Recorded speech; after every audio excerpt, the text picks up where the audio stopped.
एक लड़का था। वह काफी गरीब था। उसके पास ना तो कुछ खाने को था और ना ही रहने को घर था। वह अपने दोस्त के घर रहा करता था। उसने एक छोटी सी कंपनी में पेंटिंग का काम करना शुरू कर दिया। धीरे धीरे उसके पास काफी पैसे भी हो गए। बाद में वह काफी धनी भी हो गया, लेकिन अभी भी उसके अंदर कुछ कमी का एहसास होता था। जब वह छोटा था तभी उसके माता पिता इस दुनिया से चले गए थे। उसने कभी प्रेम को नहीं जाना था। एक दिन जब वह अपने किसी काम से बाहर गया था तो उसे एक लड़की दिखी जो कि काफी अच्छी और खूबसूरत थी। उसको देखते ही इस लड़की को उस लड़के से प्रेम हो गया। वह काफी देर तक उस लड़के को देखती रही। कुछ देर बाद वह लड़की वहां से चली गई। कुछ दिनों तक ये लड़का उस लड़की को खोजता रहा, लेकिन वह लड़की न मिली। लेकिन नियति ने उस लड़की से इस लड़की को मिला दिया। वह लड़की इस लड़के के घर काम की तलाश में आई थी। लड़के ने लड़की को तुरंत घर के काम के लिए रख लिया। जब वह लड़की इस लड़के इस मिलने आई थी तो उस समय इस लड़के ने कुछ शब्द भी साफ से नहीं बोल पा रहा था, जिससे लड़की को लगा कि यह लड़का गूंगा है। लड़का भी जान गया था कि यह लड़की हमें गूंगा समझती है। इसके साथ ही ये लड़की समझ गई थी कि यहाँ लड़का इस घर का नौकर है, ना कि मालिक है। अब जब भी यह लड़का उस लड़की के पास जाता तो गूंगा बन जाता है। धीरे धीरे वह लड़की इस लड़के पर काफी रहम खाने लगी। अब उसे इस लड़के के लाचारी पर प्यार होने लगा, लेकिन फिर वह लड़की एक बात से डर कर पीछे हट जाती थी। इस लड़की के भी माता पिता बचपन में ही मर चुके थे।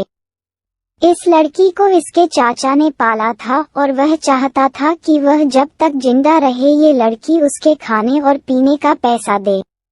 लड़की का प्रेम हद से भी बाहर जाने लगा।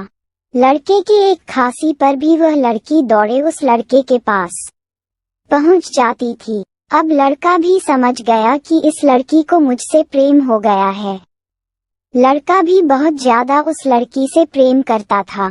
उसने पहले लड़की के बारे में सब कुछ पता किया।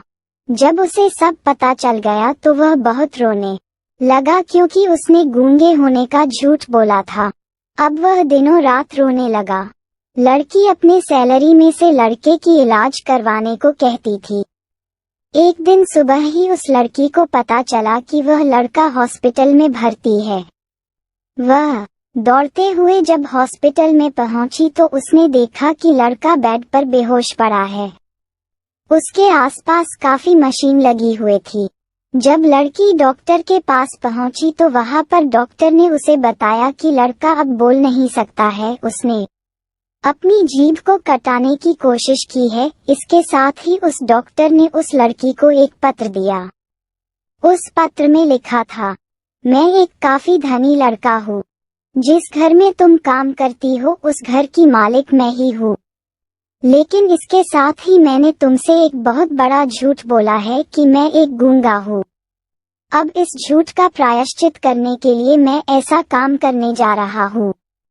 इसके साथ ही तुम मेरे घर से मेरे मैनेजर से पैसों को लेकर अपने चाचा को दे देना और एक नई जिंदगी की शुरुआत करना। अगर हो सके तो मुझे माफ कर देना तुम्हारा दोषी। इस पत्र को पढ़ने के बाद उस लड़की के आंख आंसू से भर आए। वह दौड़ते हुए मंदिर में गई। उसने भगवान के सामने कसम खाया कि जब तक वह लड़का बोलने नहीं लगता है तब तक वह कुछ नहीं खाएगी, भले ही वह मर क्यों न जाए। इधर डॉक्टर भी उस लड़के की इलाज कर रहे थे। ईश्वर ने दोनों के मन की बात काबूल कर लिए और अब लड़का बोलने लगा, लेकिन वह अपनी याददाश्त को खो गया। अब उसे कुछ भी नहीं याद था। अब इसके बाद लड़की ने उसके याददाश्त के लिए काफी कुछ किया, लेकिन याददाश्त न आ सका। अगर प्रेम की नींव को झूठ पर रखा जाए तो वह गिर ही जाता है।